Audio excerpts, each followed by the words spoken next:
الله الرحمن الرحيم. Dopo aver partito dall'Allah Signore dei mondi, che Allah elogia e preservi il profeta Muhammad sallallahu alaihi wasallam e tutti i profeti e messaggeri che lo hanno preceduto. Fratelli e sorelle, assalamu alaikum wa rahmatullahi wa barakatuh. Innanzitutto, jazallahu khairan, fratelli e sorelle del direttivo del Masjid di Vicenza, e che Allah subhanahu wa ta'ala renda nella bilancia delle hasanat questo incontro, perché sono stati loro un mezzo al fine di incontrarci in una casa di Allah. E quale dono più grande in cui Allah subhanahu wa ta'ala ci permette di riunirci non in qualsiasi luogo, fratelli e sorelle, ma nel luogo che ama Allah e nei migliori luoghi che sono le case di Allah. Dice Allah: وَأَنَّ الْمَسَاجِدَ لِلَّهِ فَلَا تَدْعُوا مَعَ اللَّهِ أَحَدًا. In verità i messaggi, le moschee, sono per Allah.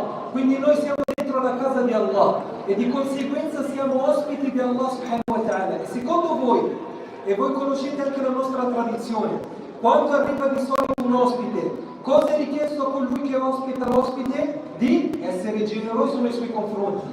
E chi è più generoso di Allah subhanahu wa ta'ala? Non vi è dubbio che il più generoso, il Karim, è Allah subhanahu wa ta'ala.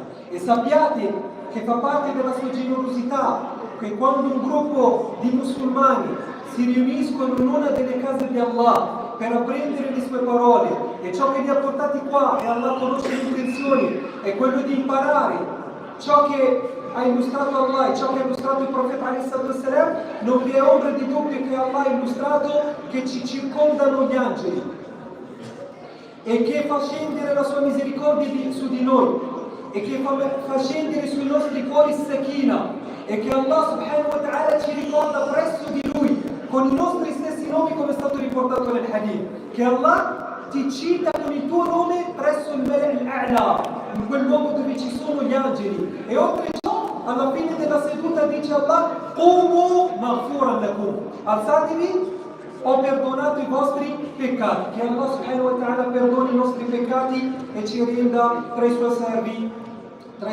del. Fratelli e sorelle, la chiave del paradiso. Forse molti fratelli e sorelle si faranno questa domanda: cos'è questa chiave? In cosa consiste questa chiave? E il paradiso ha bisogno di una chiave? E una domanda oltre ciò: il paradiso ha delle porte? No! Il profeta alayhi salatu wassalam ha illustrato che il paradiso, il Jannah, che Allah ci renda tra la sua gente, ha delle porte, non una porta, ha delle porte. Quante? 8. Come è stato riportato nel hadith, che il Jannah ha 8 porte. Però queste porte hanno delle chiavi. Queste porte non si aprono a chiunque. Da queste porte non può entrare chiunque. Quindi la domanda è: qual è quella chiave che, se portata con me nel giorno del giudizio, mi permetterà di poter aprire queste porte e entrare in un luogo che ci ha informato il profeta alayhi salatu wassalam: vi sono cose che i vostri occhi non hanno mai visto e le vostre orecchie non hanno mai sentito e i vostri cuori mai immaginato. Che cos'è? È il paradiso, che Allah ci renda tra di loro.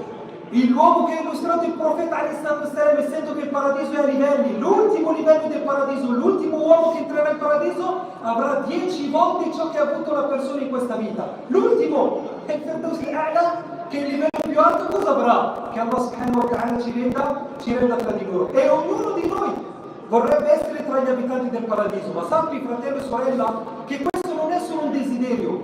L'essere tra gli abitanti del paradiso ha bisogno delle opere. Infatti, quando il profeta ﷺ mi ha portato l'acqua per fare il wudu a Rabi'a, gli ha detto il profeta: Is'al, cosa desideri? Cosa vuoi? Giovane ragazzo, ancora non sposato, e non è ricco, quindi poteva desiderare i beni di questo basso mondo, poteva desiderare una bella donna da sposare, poteva desiderare una bella casa, poteva desiderare tante cose che noi desideriamo. Ma i Sahaba, il profeta ha costruito i loro cuori, hanno capito il valore di questa vita e hanno capito il valore dell'aldilà, e i loro cuori erano legati, nonostante il loro corpo era sulla faccia della terra, ma il loro cuore era legato con Allah. Quindi quando gli ha detto il Rabi'a cosa desideri, ha detto: desidero essere con te in paradiso. Non ha desiderato il paradiso, ha desiderato essere insieme al profeta Muhammad nel livello in cui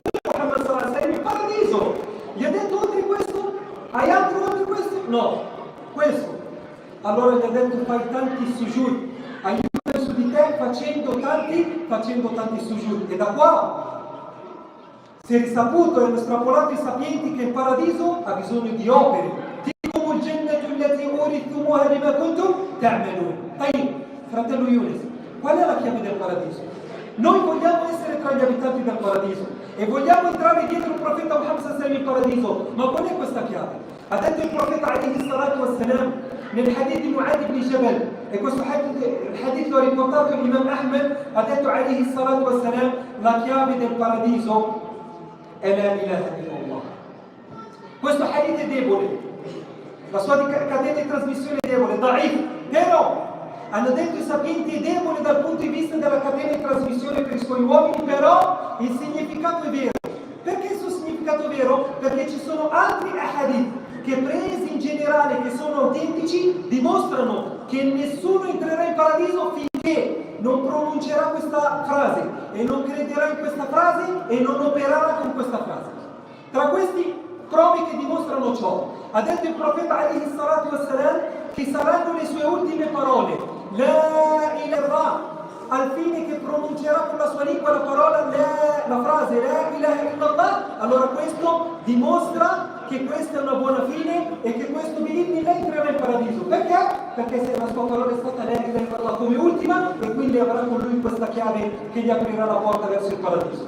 E ha detto alaihi salatu wassalam, tra le prove che dimostrano che la ilaha illallah è la chiave del paradiso, che ha detto alaihi salatu wassalam, chi fa il wudu, ha illustrato che chi fa il wudu e dopo il wudu dice questo dhikr che dobbiamo studiare tutti insieme da pronunciare dopo il wudu, ashhadu an la ilaha illallah wahdahu la sharika lah wa ashhadu anna muhammadan abduhu wa rasuluh, ha detto alaihi salatu wassalam, gli verranno aperte le 8 porte del paradiso e gli verrà detto entra da qualsiasi tu voglia.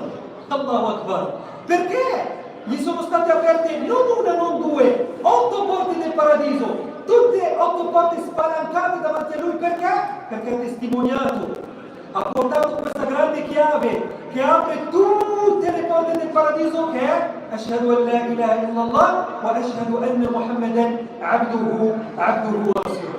Quindi da qua, fratelli e sorelle, hanno estrapolato i sapienti che la parola la ilaha illallah è la chiave del paradiso, e hanno illustrato i sapienti che chi non crede in questa parola e chi non pronuncerà questa parola non gli verrà aperta la porta del paradiso. E ciò l'ha illustrato Allah nel Corano, ha detto la tufattahu lahum abwabu as-samai wa la yadkhuluna al-jannah. Parla dei kuffar che non gli verranno aperte le porte del cielo.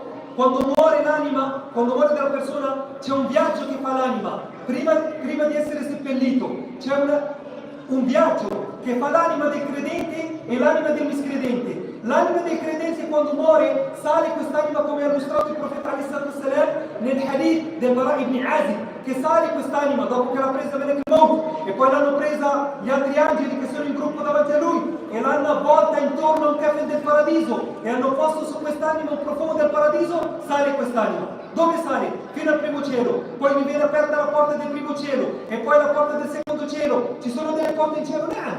Chi ha illustrato ciò? Allah. E chi ha illustrato ciò? Il profeta Muhammad sallallahu alaihi wasallam. E poi sale quest'anima fino a dove arrivare? Fino ad arrivare al settimo cielo.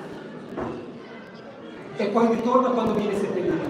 Ma l'anima del kafir, del miscredente, non gli si apre la porta del primo cielo. Non si apre. La tufattahu lahum abwabu as-sama'. E oltre ciò perché? Perché Allah li tiene lontani. È stata un'anima che non ha voluto avvicinarsi ad Allah e dopo la morte rimarrà lontana da Allah subhanahu wa ta'ala. La tufattahu lahum abwabu as-sama' wa la yadkhuluna al-jannah. Kuffar che non crede in la ilaha illallah, che non la pronuncia credendo in essa, non entrerà in paradiso. Chi ha detto ciò? Colui che ha creato il paradiso. E colui che ha creato le porte del paradiso ha informato che chi non crede in queste parole e chi non pronuncia questa parola non entrerà in paradiso. Fratelli e sorelle, il Tawhid l'abbiamo analizzato l'ultima volta dal punto di vista di conoscerlo nei 3 livelli che lo hanno suddiviso i sapienti, nelle 3 parti: Tawhid al-Rububiyyah, Tawhid al-Uluhiyyah, Tawhid al-Asma'. Vi ricordate, no? da questo punto di vista. Lo analizzerò da un altro punto di vista che vi spiegherò, al fine di non ripetere le stesse cose. Non perché diminuisca dall'importanza di ciò che abbiamo detto, no, ma al fine di darvi informazioni di più rispetto a ciò che abbiamo illustrato, inshallah. Ovvero che prima di parlare di un argomento importante riguardante questa parola, che molti pensano che basta pronunciarla, ma ciò non basta, perché vi sono delle condizioni che illustreremo affinché venga accettata. Prima di ciò, il musulmano deve capire cosa vuol dire Tawhid. Il musulmano deve capire l'importanza del Tawhid. Il musulmano deve capire cosa ha illustrato Allah nel Coran e cosa ha illustrato il profeta Ali sallallahu alaihi wasallam sull'importanza della parola La ilaha illallah Muhammad Rasulullah. Innanzitutto deve sapere il musulmano che Allah ti ha creato. E ti ha creato, sorella, e ha creato i nostri genitori, e ha creato tutti noi, insejin, al fine di cosa? Beh, ti dico di più, ha creato i cieli, ha creato la terra, ha creato il creato, per cosa? Per la ilaha illallah. Dice Allah nel Coran, وَمَا خَلَقَتُ الْجِنَّ وَالْإِنسَ إِلَّا لِيَعْبُدُونَ. E solo affinché mi adorassero che ho creato i jinn. E qua in questa aya dicono alcuni sapienti che Allah ha citato i jinn prima degli esseri umani perché i jinn sono stati creati prima degli esseri umani. Allahu a'lam.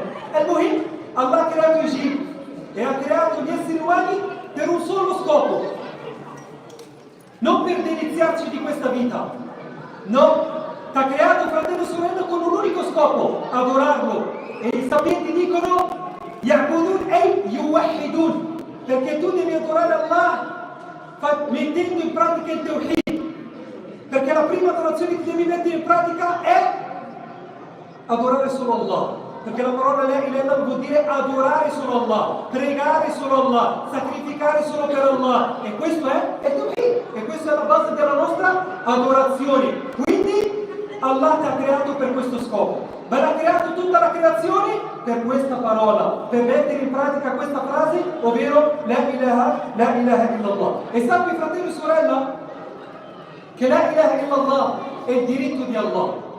Come ha illustrato il Sahih al-Bukhari, il profeta alayhi salatu wassalam era insieme a Mu'adh ibn Jabal e gli ha detto: "O Mu'adh, sai qual è il diritto di Allah sui suoi servi? E qual è il diritto dei servi su Allah?"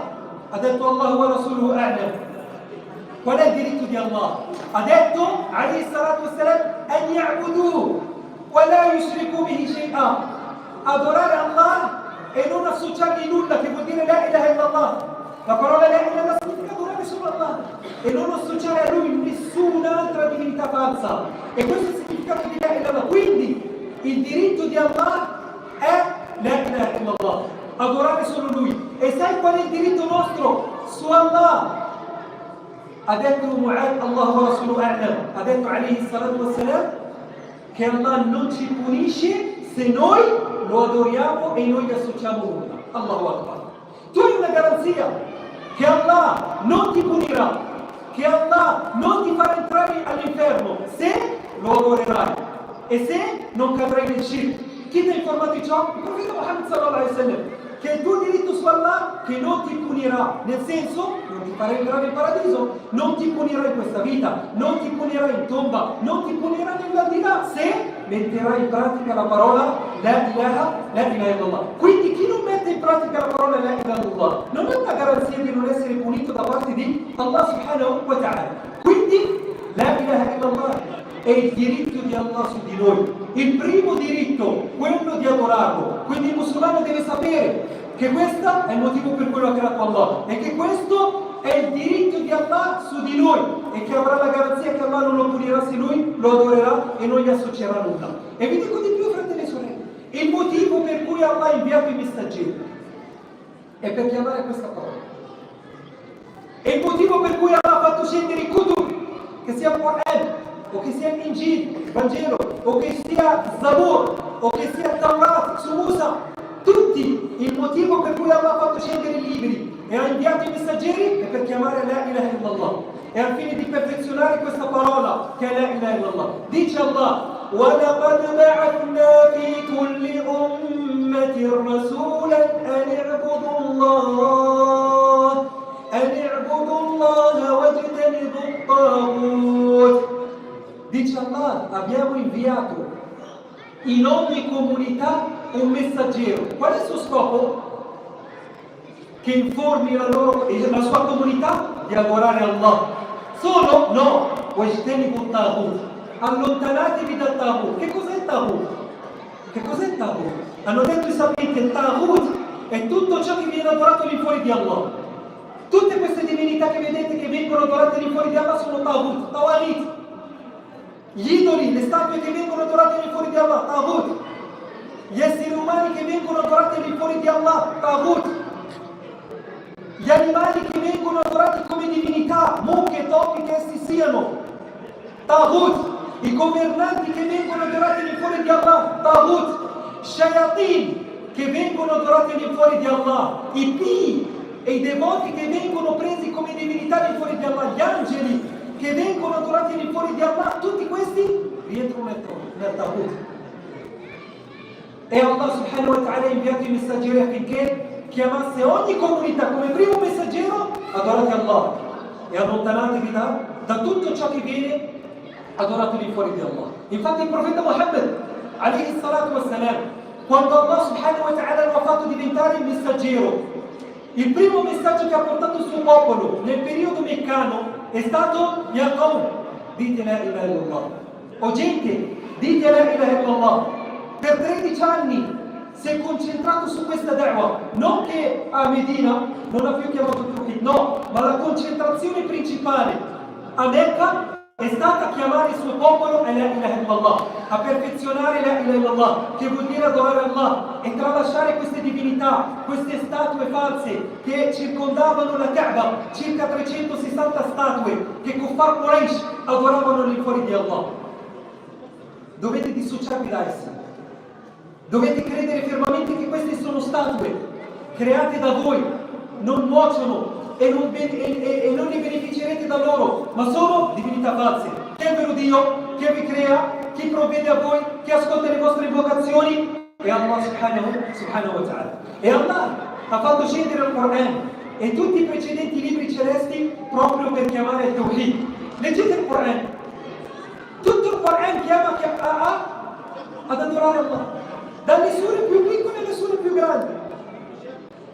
Il primo versetto in Surat Baqarah è la prima sura dopo il Fatiha, il primo ordine che è stato dato in tutto il Quran, il primo ordine, non è stato pregate, digiunate, no, il primo ordine nel Quran: Ya ayyuhan nas, o gente, u'budu rabbakum alladhi khalaqakum walladhina min qablikum la'allakum tattaqun.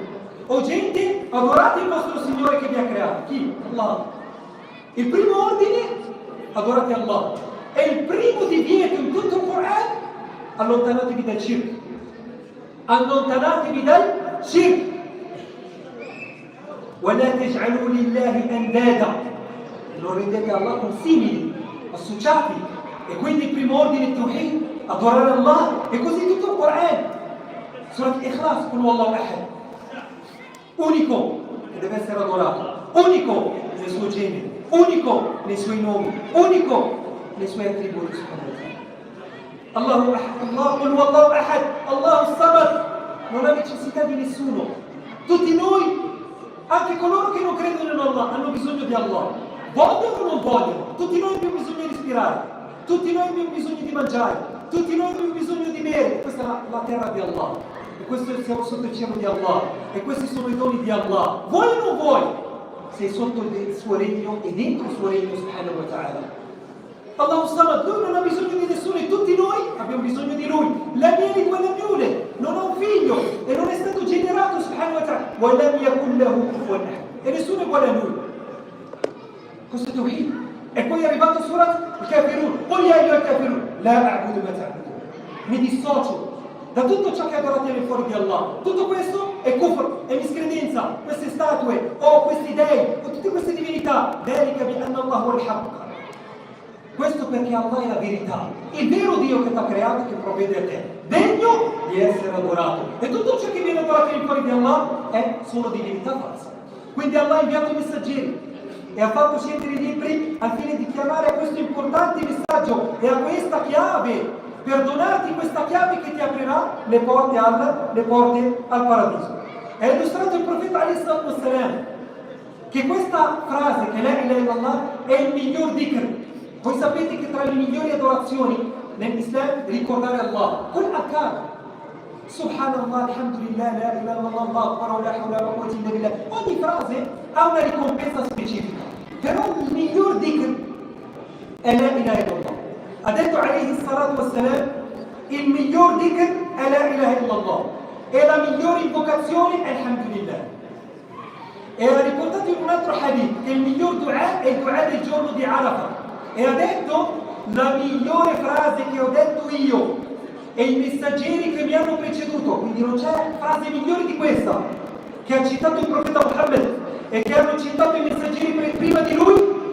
لا إله إلا الله وحده لا شريك له له الملك وله الحمد وهو على كل شيء قدير. كلمة التوحيد, tutto quello che è fatto dopo conferma il tawhid. له الملك, a lui spetta il regno da solo, è lui che gestisce, subhanahu, ed è lui che aspetta la lode, subhanahu. Tutto questo è tawhid. Quindi la migliore frase che ha citato il profeta Muhammad e che hanno citato i precedenti messaggeri prima di lui. Quindi non c'è dhikr migliore dire la ilaha illallah. Tu mentre stai andando a lavoro, fratello, sorella, mentre sei seduto, non lasciare la tua lingua ferma. Lascia questa lingua che riporta questa parola. La ilaha illallah, wahdahu la sharika lah, lahu al-mulk wa lahu al-hamdu wa lahu kulli shay'in qadir. È stato riportato nel hadith che chi la dice 100 volte al giorno, Allah subhanahu wa ta'ala perdona i suoi peccati. Perdona 100 peccati e gli dà 100 hasanat. E gli scrive come se ha salvato uno schiavo. Allahu Akbar, una grande ricompensa con un dhikr per il suo valore che ha questo dhikr per Allah subhanahu wa ta'ala. In un altro hadith ha illustrato il profeta ﷺ il peso che ha questa frase presso di lui nell'aldilà. Ed è stato riportato il hadith che i sapienti lo chiamano hadith al-bitaqa, il hadith del foglio. In cosa consiste? Nel giorno del giudizio Allah chiamerà un uomo che si avvicinerà per essere giudicato. E in quel giorno tutti noi ci fermeremo davanti ad Allah. Senza nulla addosso. È stato riportato nel hadith che verremo risuscitati. Nudi, scalzi, senza circoncisione. Come siamo stati creati all'inizio, così ritorneremo. وَلَقَدْ خَلَقْنَاكُمْ فُرَادًا وَلَقَدْ جِئْتُمُونَا فُرَادًا كَمَا خَلَقْنَاكُمْ أَوَّلَ مَرَّةٍ. Siete ritornati a noi da soli, come vi abbiamo creato la prima volta. Sei uscito dal ventre di tua madre, nulla tenente, e così ritornerai davanti ad Allah. Tutto lo lascerai in questa vita. Infatti Allah dice: يَوْمَ لَا يَنْفَعُ مَالٌ وَلَا بَنُونَ. Nel giorno in cui non ti gioverà, non ti salverà, non ti saranno utili né soldi, né denaro, né nulla, né figli, né compagni, nulla, tranne le tue opere. In quel giorno arriverà quest'uomo per essere giudicato, tutti noi saremo giudicati e tutti noi saremo fermi davanti ad Allah. Ad essere giudicati ti dirà Allah: Iqra kitabak, leggi il tuo libro, leggi le tue opere. C'è la parola la ilaha illallah? Non c'è. Hai operato con la parola la ilaha illallah? Si dirà, è una rarità.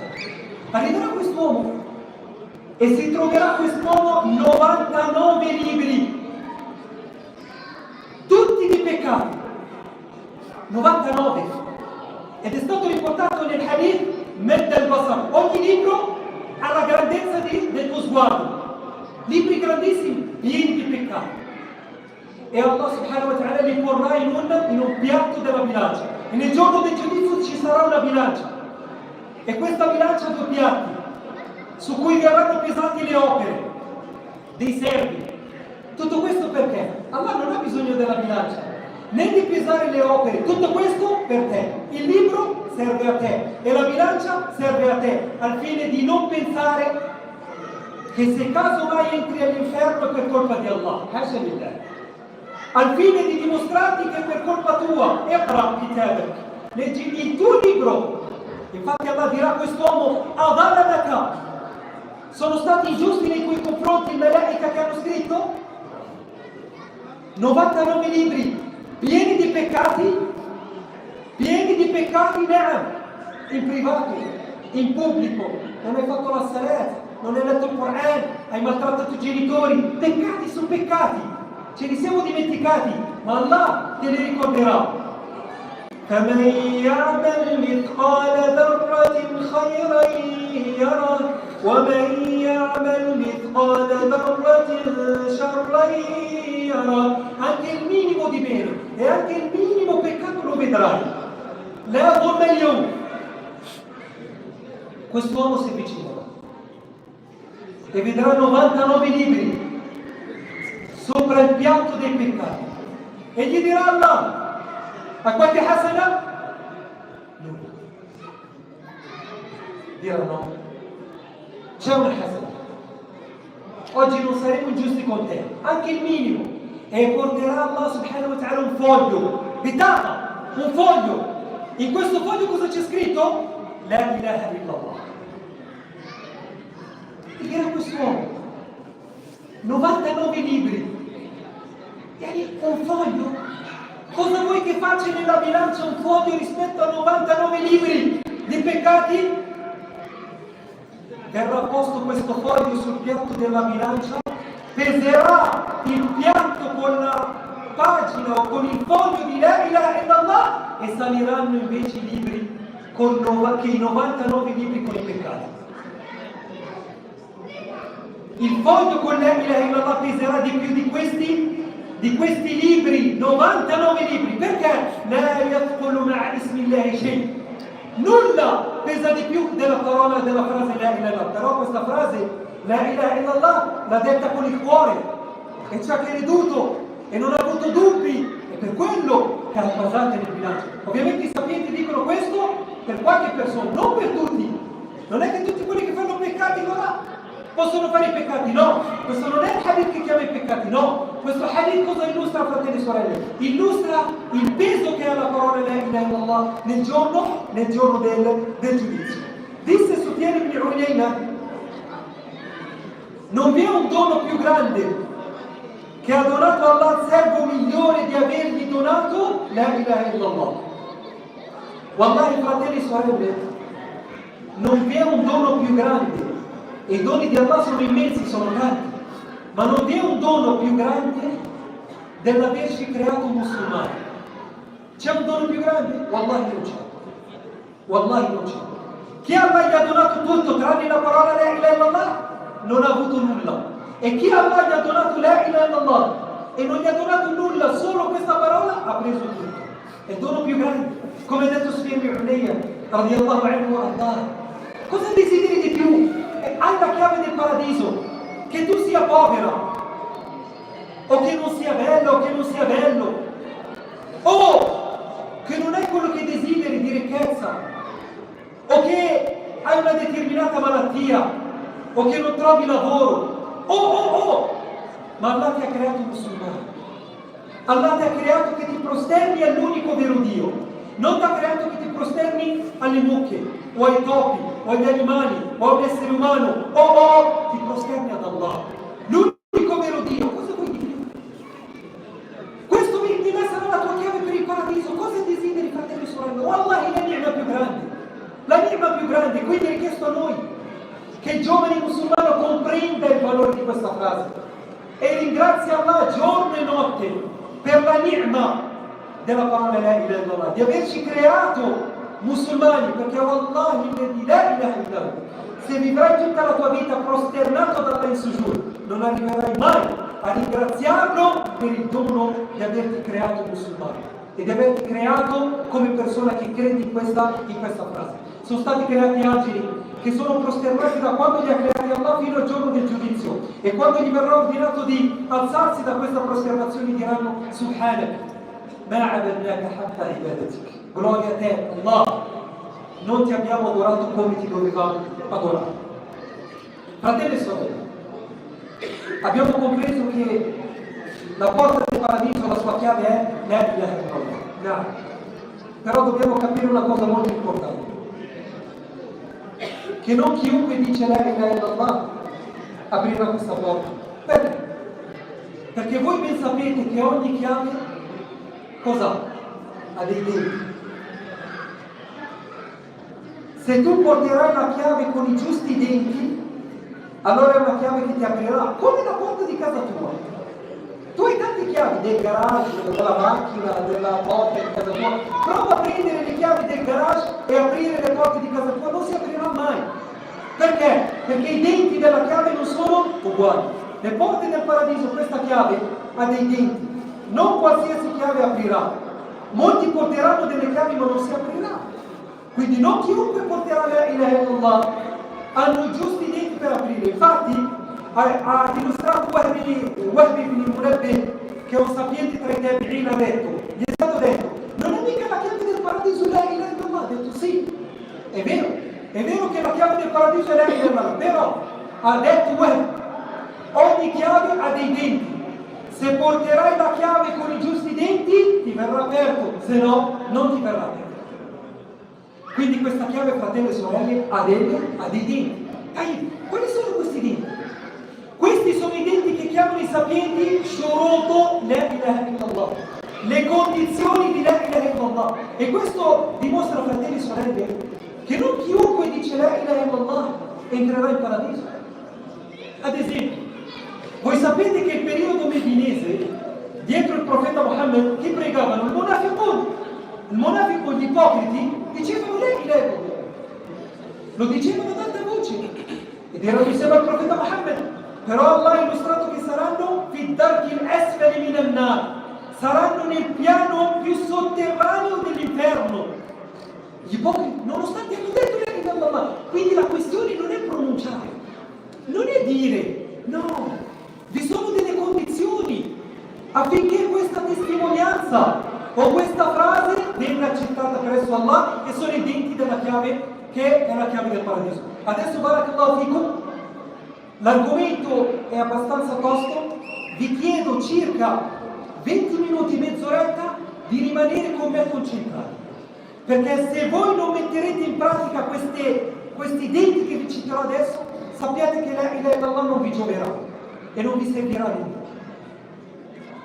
Sono 7 denti e ci devono essere tutte 7, e se ne porti 6 o 5 non si aprirà la porta. Devono essere 7, secondo alcuni sapienti sono 8, però in realtà in generale sono 7. Da dove? Secondo, ti devi dissociare da queste divinità. Ti dissoci come ha fatto Ibrahim. Inni beri'un mimma tushrikun. Mi dissocio da ciò che ha adorato nei quali. Queste sono divinità false. Ti dissoci. La ilaha. Quindi il musulmano nega che tutte queste divinità vengano adorate di fuori di Allah. Sono divinità false e non sono degne di essere adorate. Illallah, ovvero tranne Allah. Quindi l'unico che deve essere adorato e che è degno che deve essere adorato chi è? È Allah subhanahu wa ta'ala, l'unico. E tutto ciò che viene adorato di fuori di Allah sono divinità false. Dice Allah nel Corano: وَقَضَى رَبُّكَ أَلَّا تَعْبُدُوا إِلَّا إِيَّاهُ, che non adorate, non dovete adorare, con la negazione, la ilaha, non dovete adorare nessuna divinità tranne Allah, illallah. وَمَا مِنْ إِلَهٍ إِلَّا اللَّهُ, non vi è divinità tranne Allah. Quindi ricordatevi, fratelli e sorelle, che la parola la ilaha illallah è composta da 2 pilastri importanti. Il primo pilastro è negare, nego che tutte queste divinità vengano adorate di fuori di Allah, sono divinità false.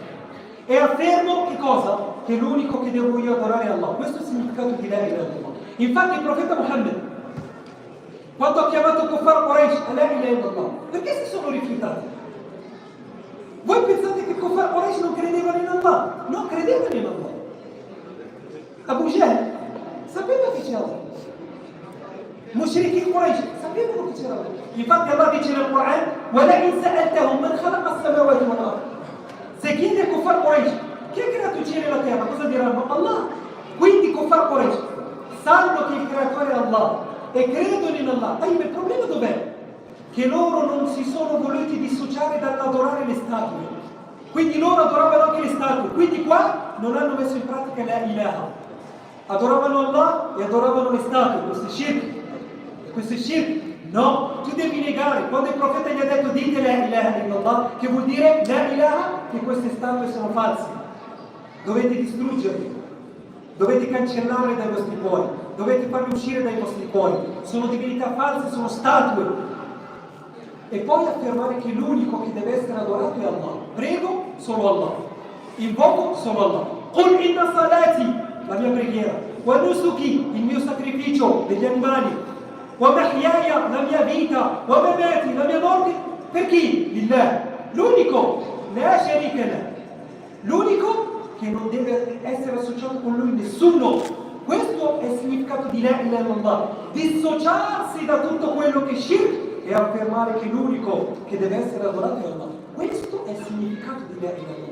Se tu comprendi questo, alhamdulillah, hai appreso il primo dente della chiave, che è comprendere il significato della parola la ilaha illallah. Dopo vi farò le domande, chi non mi risponde è un grosso problema. Vai. Seconda condizione. Hanno detto la certezza che esclude il dubbio, questo è il secondo dente.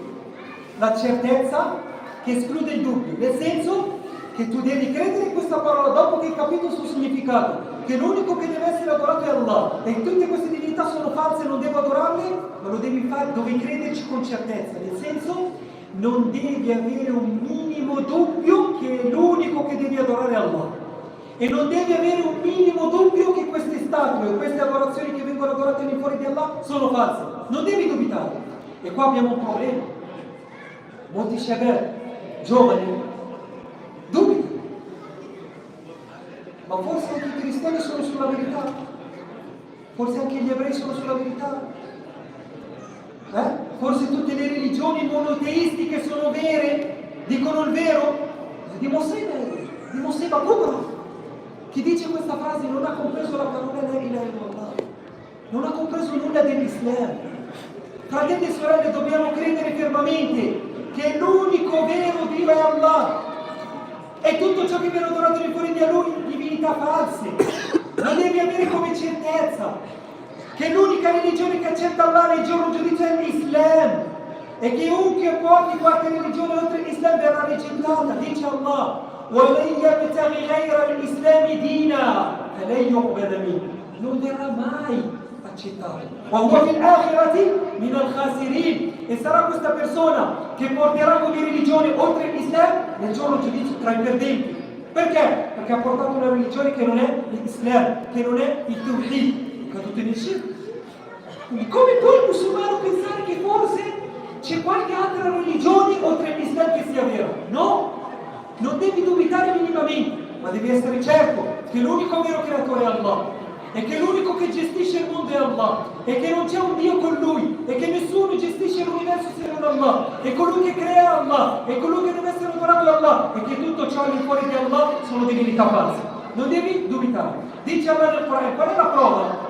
Dice Allah: إنما المؤمنون الذين آمنوا بالله ورسوله ثم لم يرتابوا.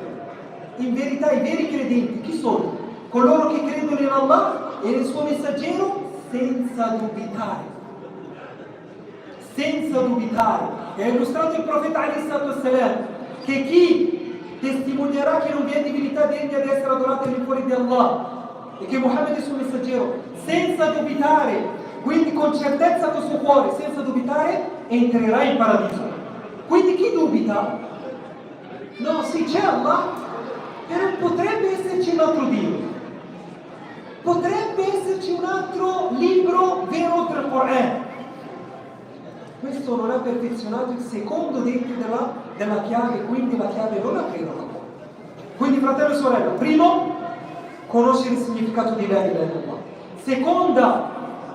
Secondo dente, essere certo senza ombra di dubbio e senza dubitare sul significato di questa frase. Terzo, dire questa frase con ikhlas, allontanandosi da ogni tipo di shirk.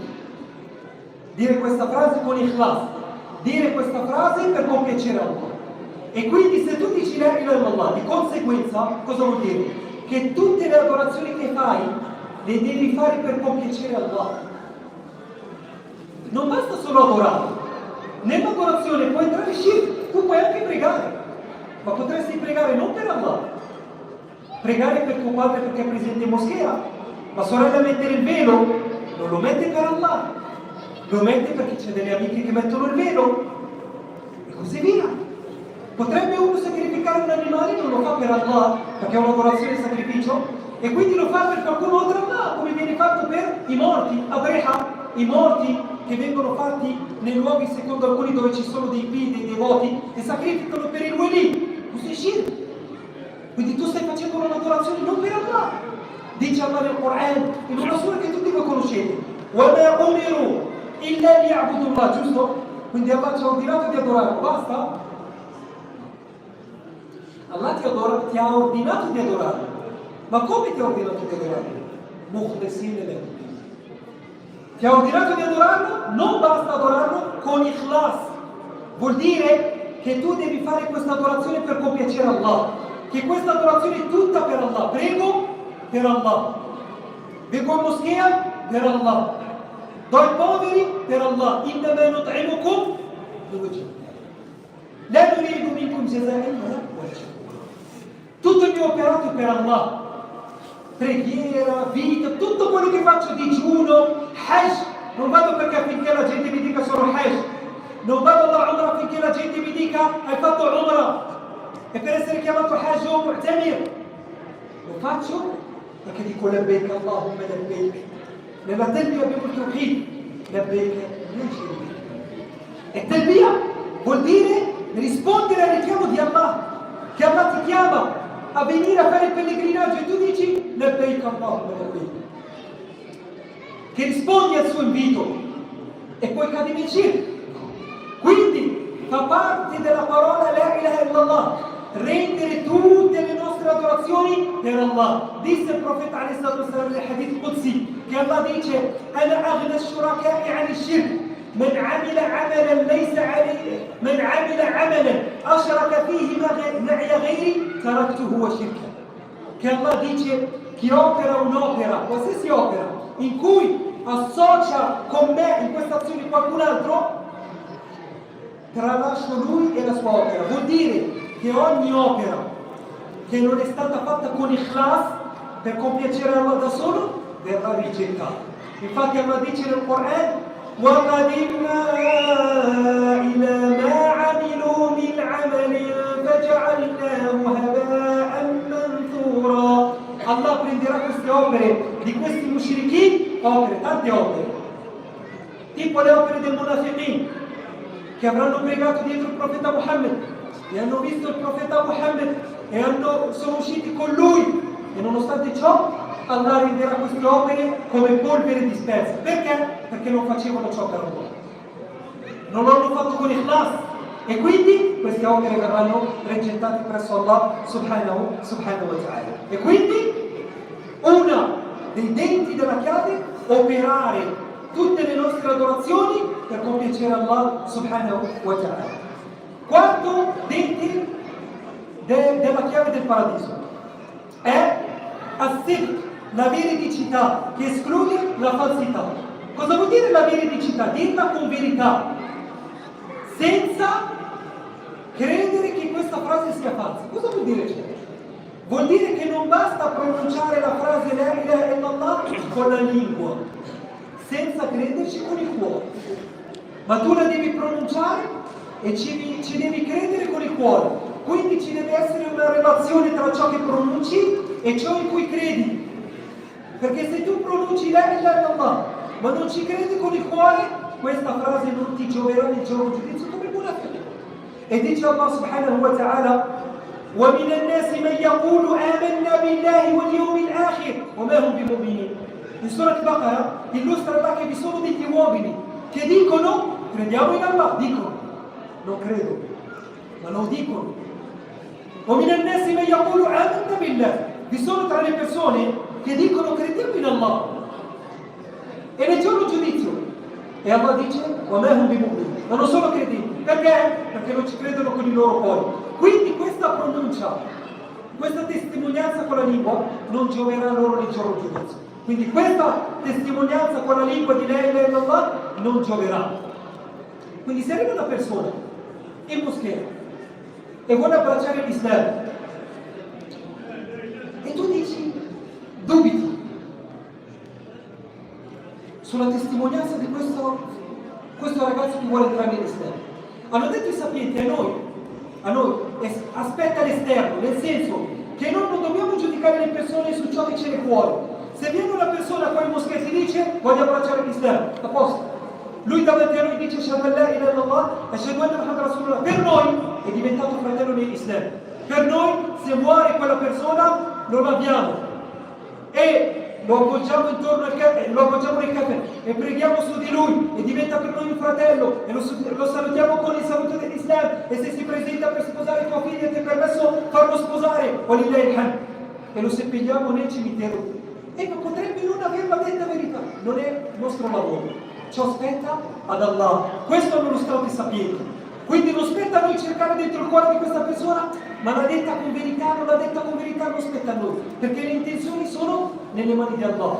Ok? Ciò che spetta a noi è il giudizio all'esterno. Se dice Ashhadu an la ilaha illallah, Ashhadu anna Muhammad Rasulullah, per noi è musulmano, e su di lui facciamo passare tutte le leggi islamiche che è diventato fratello nell'Islam. Quindi chi la pronuncia senza crederci, e qua ci sono molti giovani che forse, wallahu a'lam, dicono la ilaha illallah, però Allahu a'lam se ci crede. Quindi sappi, fratello e sorella, che questa frase non ti gioverà se non ci credi effettivamente con il cuore. Dai, tu potresti dire, ma fratello Younes, ma io ho dei dubbi nella mia testa che mi tormentano. Certo, questi fanno parte di Shaitan. Tra i dubbi che arriva Shaitan da te e ti dice: chi ha creato gli esseri umani? Chi ha creato i tuoi genitori? Chi ha creato Allah? E poi ti dice: chi ha creato Allah? E vai in difficoltà. E forse non hai una risposta. Cosa ha detto il profeta? Di amantu billah. Di credo in Allah. Fermati.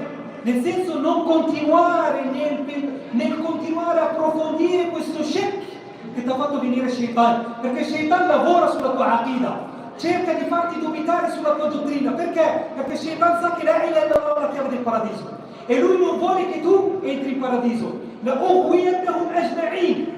Li svierò tutti quanti dalla tua retta via, illa ibadaka minhum al-mukhlasin, tranne i tuoi servi devoti che operano con ikhlas, che hanno messo in pratica la parola la ilaha illallah. Questi non ha soltanto di loro Shaitan. Quindi questi dubbi ci sono. Te, fratello, sorella, hai dei dubbi? Non tenerteli dentro te. Vieni dall'imam della moschea, vieni da un talib ilm che c'ha ilm e fagli una domanda al fine di togliere questi dubbi, perché il dubbio, se lo tieni per te senza avere una risposta, questo dubbio continua a crescere finché potrebbe farti uscire dall'Islam wal-'iyadu billah. No, ho un dubbio, vengo dall'imam della moschea, vengo da un sapiente, vengo da un talib ilm e gli pongo la domanda. Cerco, alhamdulillah ci sono i sapienti adesso su YouTube, al fine di togliere questo dubbio, al fine di chiudere le porte a Shaitan, perché Allah dice nel Quran: Ya ayyuhalladhina amanu la tattabi'u khutuwati Shaitan. Non seguite i passi di Shaitan, i passi nei peccati, i passi nel farvi uscire dall'Islam. Shaitan ha tanti passi. Non arriva e ti dice diventa kafir. Non arriva Shaitan e ti dice prosternati al crocifisso. No, piano piano. Pensiero dopo pensiero, shubha dopo shubha, video dopo video, incontro con una sbagliata compagnia, fino a farti entrare in questo grande labirinto da cui non vi era uscita alcune volte, che è lo shirk wal kufr wal-'iyadu billah. Un altro dente della parola la ilaha illallah è l'amore, che esclude l'odio. Amare la frase la ilaha illallah, amare Allah, amare il profeta Muhammad, amare il Quran, amare l'Islam, amare i musulmani, amare i credenti, amare tutto quello che comporta la parola la ilaha illallah. Come puoi adorare Allah e tu non ami Allah? E dicono i sapienti che l'adorazione si basa su tre cose, i pilastri dell'adorazione. Primo è l'amore, è la testa dell'adorazione. Tu sei come un volatile che vola verso Allah. Hai due ali e un corpo. Il corpo è l'amore. Un'ala è la speranza, raja, e l'altra ala è la paura. Non puoi adorare se la tua adorazione non è basata sull'amore Allah. Come puoi pregare tu non ami Allah? Come può una persona arrivare al livello di odiare Allah? Come pensi che questa frase ti possa essere utile davanti ad Allah e tu detesti Allah, o detesti qualcosa che ha fatto scendere Allah, o detesti qualcosa che ha detto il profeta Muhammad, o detesti qualcosa dell'Islam. No, fratello e sorella, no, tu devi amare Allah, il tuo creatore. Wallahi, fratelli e sorelle, se noi effettivamente conoscessimo Allah, il nostro cuore si scioglierebbe dall'amore per Allah. Talmente Allah ha fatto tanto per te.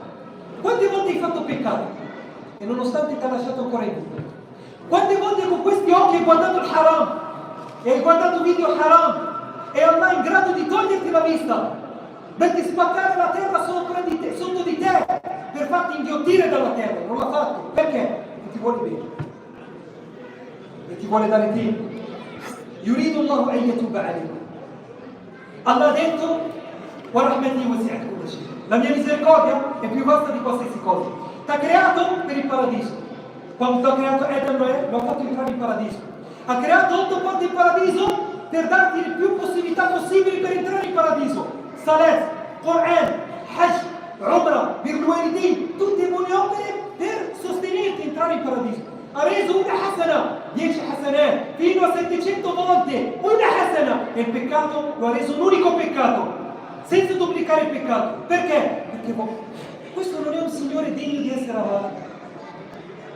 Adesso te si arriva da te un compagno e ti vede in difficoltà e tu gli dici: per favore, riesci a prestarmi 1.000 euro perché sono in un momento difficile della mia vita. Tira fuori 10.000 e ti dice: no, io ti ho chiesto fratello, do questi 10.000 e ti dico una cosa in più, non me li devi ridare indietro. Allahu Akbar! Wallahi, il tuo cuore uscirebbe dal tuo petto dall'amore per questa persona. E questo ti ha fatto un favore di questo basso. Allah fa scendere su di te doni, giorno e notte. Respiri grazie a Lui. Ti alzi la mattina grazie a Lui. Dormi, Allahumma bismika amuto. Muori. E la tua anima è nelle sue mani. E se Lui non vorrebbe, non ritorneresti in vita. E non ti alzeresti la mattina e fa ritornare l'anima la mattina per farti alzare, nonostante non hai pregato il Fajr, nonostante quando ti sei addormentato non hai messo la sveglia per alzarti alle 6:30 per pregare il Fajr, però l'hai messa alle 8 perché hai il pullman alle 8:30, e nonostante ciò ti ha permesso di svegliare. Perché? Perché Allah dice: illa man rahima rabbuk wa lidhalika khalaqahu, tranne di chi avrà misericordia Allah, ed è per questo che li ha creati, nel senso che Allah vi ha creato per avere misericordia di voi.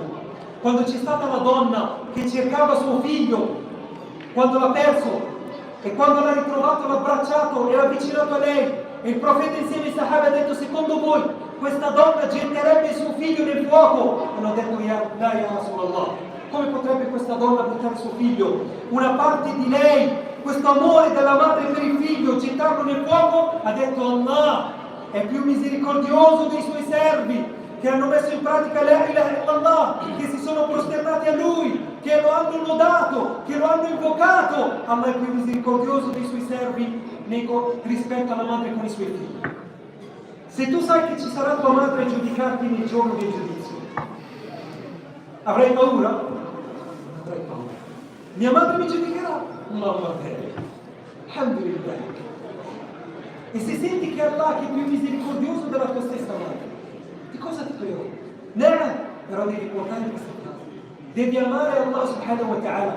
I giovani devono conoscere Allah e devono leggere sulla misericordia di Allah e devono leggere sui nomi di Allah e sulla misericordia di Allah, al fine di conoscere Allah per amarlo, perché molto spesso adoriamo Allah solo per abitudine, ma noi lo dobbiamo adorare per amore.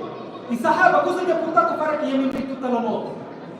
Cosa ha portato Uthman ibn Affan a piangere dopo la lettura del Quran? Cosa ha portato Abu Bakr as-Siddiq a avere 2 linee nere, Umar ibn al-Khattab a avere 2 linee nere nel suo volto dal pianto per Allah, l'amore per Allah? Sacrificavano tutto, anche la loro vita per Allah. Che amore è questo qua? Adesso lo vedi al terzo piano che si vuole buttare giù? Cosa stai facendo, fratello? E non mi ha lasciato la mia ragazza, si vuole buttare giù. Lo vedi da solo lì che piange, la mal di testa, non vuole mangiare, non vuole parlare, vuole stare isolato. Cosa è successo? Non hai pregato Salat al-Fajr? No, mi ha lasciato la mia ragazza. Allahu Akbar. La hawla wa la quwwata. Lo vedi piange, cosa è successo? Ha perso la Juventus alla finale della Champions League. MashaAllah. Quindi fratelli e sorelle, l'amore è alla base di questa frase. Amare Allah. E il profeta alaihi salatu wassalam ha detto, sallallahu alaihi wasallam, che nessuno di voi perfezionerà la fede finché non sarà più amato per lui, dei suoi figli, di suo padre e di tutta la gente. Non perfezioneremo la fede finché non ameremo il profeta Muhammad. E ciò che ha portato il profeta Muhammad, che questo khair, questo dono, questa ni'ma, che è l'Islam. Dobbiamo adorare il profeta Muhammad. Leggete sulla vita del profeta Muhammad. Questo è il vostro esempio. Dice Allah, لَقَدْ كَانَ لَكُمْ فِي رَسُولِ اللَّهِ أُسْوَةٌ حَسَنَةٌ. Non su Michael Jackson avete il buon esempio, non in Cristiano Ronaldo avete il buon esempio, non in Messi avete il buon esempio, no! Avete il buon esempio nel profeta Muhammad. Il buon esempio nel comportamento, il buon esempio nel vestiario, il buon esempio nell'educazione, il buon esempio nel rapporto con i genitori, il buon esempio nel rapporto con Allah, in ogni cosa, in ogni ambito. È stato sallallahu alaihi wasallam il migliore. وَمَا أَرْسَلْنَاكَ إِلَّا رَحْمَةً لِلْعَالَمِينَ وَإِنَّكَ لَعَلَى خُلُقٍ عَظِيمٍ.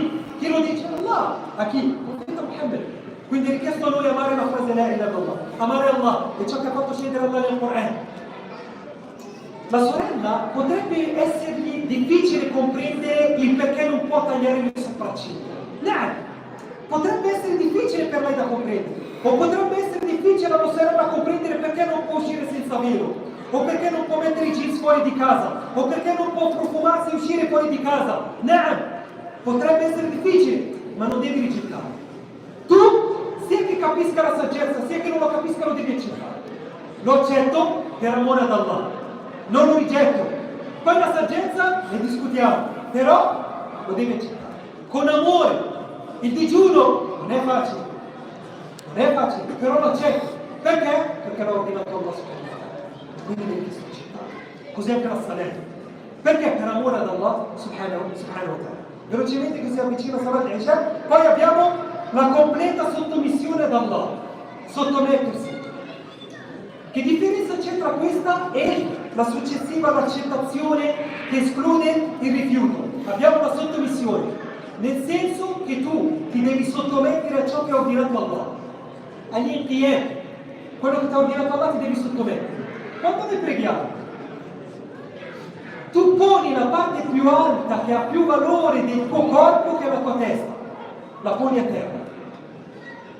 Non c'è sottomissione di più rispetto a porre a terra la miglior cosa che tu hai, che è la fronte. Non c'è. Come simbolo di umiliazione di se stessi per Allah, come simbolo di adorazione. Infatti chi vede il sujud si meraviglia. E fino a questo livello, poniamo le nostre teste fuori, ai parchi, in palestra, in moschea, dovunque. Per chi? Non per una statua, non per un devoto, non per un essere umano, per Allah subhanahu wa ta'ala. Infatti non vi è miglior postazione per Allah come sujud. E ha detto il profeta sallallahu il momento in cui il servo è più vicino ad Allah è nel sujud. E ogni sejda ti avvicina ad Allah, che ti arriva a gradi, che ti perdona i peccati. Quindi è richiesto sottometterci. La sorella mette il velo, fa caldo, e mette il velo, suda e mette il velo. La prendono in giro fuori, la insultano fuori, la sorella che mette il niqab, e nonostante ciò sente gli insulti, sente le situazioni difficili che si creano, si causano davanti a lei, sui pullman, sui mezzi, nei luoghi pubblici, e nonostante ciò persevera. Perché? Perché sa di essere una serva d'Allah. Vorresti andare in discoteca e non ci vai, vorresti fumare e non lo fai, vorresti bere e non lo fai, vorresti guadagnare dal haram, che è facile, vendendo alcolici, vendendo maiale, vendendo ciò che è haram, ma non lo fai. Perché? Perché sei sottomesso ad Allah. Io e te siamo servi. Perché digiuni? Dall'alba fino al tramonto? Perché Allah me l'ha ordinato. Perché sei sottomesso. Perché preghi? Perché sono sottomesso. Perché metti il velo sorella? Perché sono sottomessa. Perché fai ciò? Perché non ti fidanzi? Che problema c'è? Sei in Europa, perché io dovunque sono, in Africa, nel mio paese, in Europa, in casa, in moschea, fuori, sono servo di Allah, sono sottomesso ad Allah.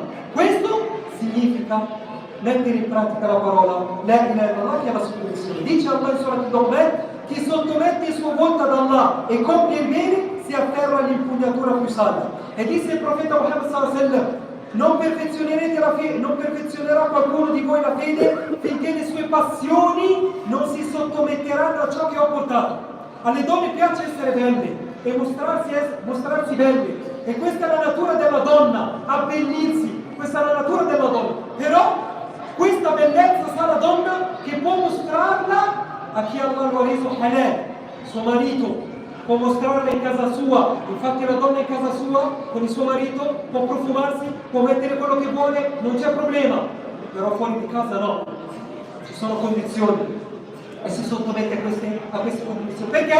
Perché è una serva di Allah, sottomessa ad Allah subhanahu wa ta'ala, perché pronunciando la parola La ilaha illallah ciò vuol dire sottomettersi ad Allah. Accettare che esclude il rifiuto, l'altro dente l'ultimo. Accettare ciò che ha fatto scendere Allah, accettare il Quran, accettare la parola in Allah, accettare e credere che l'unico degno di essere adorato è Allah, e rifiutare tutto ciò che viene adorato di fuori di Allah. Dobbiamo accettare tutto quello che ha ordinato Allah, tutto, e sappiate che ogni cosa che ha ordinato Allah e ha reso Allah haram è solo per il nostro bene. Non pensate che quando voi pregate state facendo del bene ad Allah. Quando tu digiuni stai facendo del bene ad Allah, o sta guadagnando Allah, o quando tu leggi il Quran sta guadagnando Allah, o la sorella quando mette il vino sta guadagnando Allah. L'adorazione serve a te e tu ne benefici. Ad Allah subhanahu wa ta'ala non aumenta nulla nel suo regno se tu lo adori. E se tutte le persone sulla faccia della terra diventassero kuffar, questo non diminuirebbe ad Allah nulla e non danneggerebbe Allah in nessun modo. Assolutamente. E se tutti noi adoriamo Allah, ad Allah non si aggiunge nulla. Quindi, l'allontanarsi dal haram tu ne benefici, perché questo è un danno a te. E Allah ti ha vietato ciò per saggezza, tutto ciò che ti danneggia. E quando metti in pratica, ciò ne benefici te, perché da ciò beneficerai te. Quindi è richiesto al musulmano accettare. La sorella accetta di uscire fuori di casa senza profumo. La sorella accetta di uscire di casa senza mettere il trucco. La sorella accetta di uscire da casa con un abbigliamento islamico. Accetta di non fidanzarsi ma di sposarsi. Accetta il fratello di sposarsi e non fidanzarsi. Accetta il fratello di non avere una relazione haram fuori dal matrimonio, ma di entrare nelle case dalla porta, che è la porta del matrimonio, e di presentarsi a casa se effettivamente ha intenzione di voler percorrere un percorso nel halal. Tutto ciò che ha fatto scendere Allah comporta che io lo devo accettare, sia che comprenda il significato o la saggezza, sia che non comprenda, lo devo accettare e lo devo mettere in pratica. Questi, fratelli e sorelle, sono i denti affinché questa chiave di La ilaha illallah possa aprire la porta che ci farà entrare in paradiso. Chi invece pronuncia la frase La ilaha illallah senza conoscere il suo significato e senza dissociarsi da tutto ciò che viene adorato di fuori di Allah e senza credere fermamente, senza dubbio, che l'unico che deve essere adorato è Allah, e senza amare Allah e ciò che ha fatto scendere Allah, e senza detestare ciò che detesta Allah subhanahu wa ta'ala, e senza sottomettendosi ad Allah, allora sappi che questa frase non sarà per lui una chiave del giorno del giudizio. Alhamdulillah, siamo riusciti a concludere la nostra lezione giusto in tempo per Salat al-Isha. Inshallah, dopo Salat al-Isha apriremo le porte alle domande per chi avrà domande su questo argomento, su altro inshallah, però questo subito dopo Salat al-Isha bi'idhnillah azza wa jal. Adesso chiudiamo la nostra lezione con il dua. Allahumma ya Dhal Jalali wal Ikram, ya Hayyu ya Qayyum, يا من يرانا ولا نراه. اللهم صل وسلم على سيدنا محمد. اللهم اجعلنا من الذين يحققون التوحيد. اللهم اجعلنا من الذين يحققون التوحيد. اللهم اجعلنا من عبادك الذين يحققون التوحيد ويحققون شروط التوحيد. اللهم اجعلنا من الذين يحققون شروط التوحيد. اللهم اجعلنا من الموحدين، واجعلنا من الذين يعيشون يا رب العالمين بالتوحيد. وتوفنا على هذه الكلمة لا إله إلا الله، واجعل آخر كلامنا في الدنيا لا إله إلا الله محمد رسول الله. اللهم ارزقنا حسن الخاتمة. اللهم وفقنا لما تحب وترضى. اللهم احفظنا من الشهوات والشبهات ما ظهر منها وما بطن. اللهم اجعل الجنة هي دارنا ولا إلى النار مصيرنا. اللهم وفقنا لما تحب وترضى. اللهم استرنا فوق الأرض وتحت الأرض ويوم العرض. اللهم اجعلنا من عبادك الصالحين. اللهم وفقنا ووفق الشباب واحفظ الشباب من الشهوات ما ظهر منها وما بطن، انك ولي ذلك والقادر عليه. هذا وما كان من توفيق يسرك رسول الله يوم يبرأ يسرك الحكم من حكمة الشيطان. سبحان ربك رب العزة عما يصفون وسلام على المرسلين والحمد لله رب العالمين.